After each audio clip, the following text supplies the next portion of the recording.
4. L'homme qui parle le moins dans une pièce est souvent le plus dangereux. Quand tu entres dans une pièce remplie d'hommes, il y a presque toujours le même spectacle. Certains parlent fort, certains racontent leurs exploits. Certains cherchent à impressionner. Ils veulent être vus. Ils veulent être entendus. Ils veulent que tout le monde sache qui ils sont. Mais un homme expérimenté observe toujours autre chose.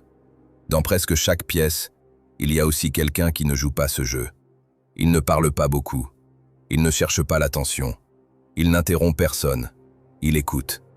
Pendant que les autres essaient d'exister à travers leurs mots, lui existe à travers son calme. Et la plupart des hommes font une erreur. Ils pensent que le silence est un signe de faiblesse.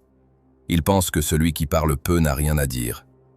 Mais la vie apprend souvent le contraire, parce que celui qui parle le moins voit souvent le plus.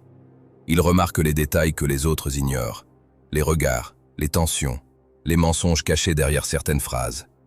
Chaque mot prononcé dans la pièce lui donne de l'information. Chaque homme qui parle trop lui révèle quelque chose. Ses peurs, son ego, ses intentions. Et pendant que les autres se dévoilent, lui reste un mystère. Dans un combat, c'est exactement la même chose. Le combattant qui crie, qui provoque, qui gesticule, montre déjà une partie de son jeu. Mais celui qui reste calme, celui qui observe, celui qui ne gaspille ni mouvement ni parole, est souvent celui que personne ne comprend vraiment. Et ce qui n'est pas compris est difficile à battre. C'est pour cela que les hommes vraiment dangereux n'ont presque jamais besoin de faire du bruit. Ils savent une chose que beaucoup découvrent trop tard. Plus un homme parle pour prouver sa force, moins il en possède réellement.